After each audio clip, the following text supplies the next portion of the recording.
পৃথিবীতে অসংখ্য অমীমাংসিত মার্ডার মিস্ট্রি কেস আছে। তার মধ্যে হাইন্টার কাইফেক মার্ডার মিস্ট্রি কেস অন্যতম। প্রায় 103 বছর পরেও এই মার্ডার মিস্ট্রির আসল আসামি কে বা কারা এসব কিছুই জানা যায়নি। হ্যালো এভরিওয়ান, আমি রমা। আজকের পর্বে চলুন হাইন্টার কাইফেক মার্ডার মিস্ট্রি কেস সম্পর্কে একটু বিস্তারিত জানব।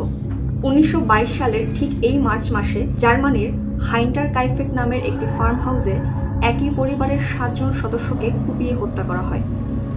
এই ঘটনার ঠিক এক সপ্তাহ আগে থেকেই ছোট ছোট সন্দেহজনক ঘটনা ঘটে। এই যেমন ধরুন, ফার্ম হাউসে ঢোকার সময় পায়ের চিহ্ন পাওয়া যায়, প্রায় সময় রাতে পায়ের আওয়াজও পাওয়া যেত। আবার ফার্ম হাউসে প্রতিদিন সকালবেলা কেউ একজন এসে পত্রিকা রেখে যেত, কিন্তু ওই নামের পত্রিকা তখনকার সময়ে এক্সিস্টই করতো না। আবার ফার্ম হাউসের চাবি হঠাৎ হারিয়ে যেত, কিছুদিন পরে একই জায়গায় আবার খুঁজে পাওয়া যেত চাবি। এই ঘটনাগুলোর ঠিক এক সপ্তাহ পরে এই বিশাল নরকীয় হত্যাকাণ্ডটি ঘটানো হয়। পরবর্তীতে পুলিশ ইনভেস্টিগেশনে জানা যায়, আসামি হত্যার পরে ফার্ম হাউসের গরুগুলোকে সে খাবার দিত প্রতিদিন। ফার্ম হাউসের রান্নাঘরে সে রান্না করেও খেত এবং দীর্ঘদিন লাশগুলোর সাথে ফার্ম হাউসে সে থেকেছে। প্রায় 15 থেকে 20 দিন পরে লাশগুলো উদ্ধার করা হলে মানুষজনের মধ্যে মূলত আতঙ্ক ছড়িয়ে পড়ে।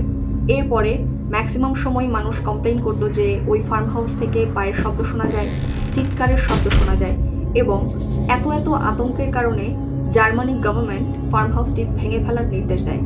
এত সব কিছু ঘটনা ঘটার পরেও ফার্ম হাউসে ঢোকার সময় মানুষের পায়ের চিহ্ন পাওয়া গেলেও ফার্ম হাউস থেকে আসামির বের হওয়ার কোনো পায়ের চিহ্ন পাওয়া যায়নি, যার ফলে এই মার্ডার মিস্ট্রি কেস আজ অবধি অমীমাংসিত থেকে গিয়েছে।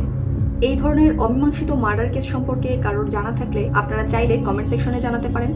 ততদিন পর্যন্ত ভালো থাকবেন, সুস্থ থাকবেন। দেখা হবে নেক্সট কোনো ভিডিওতে।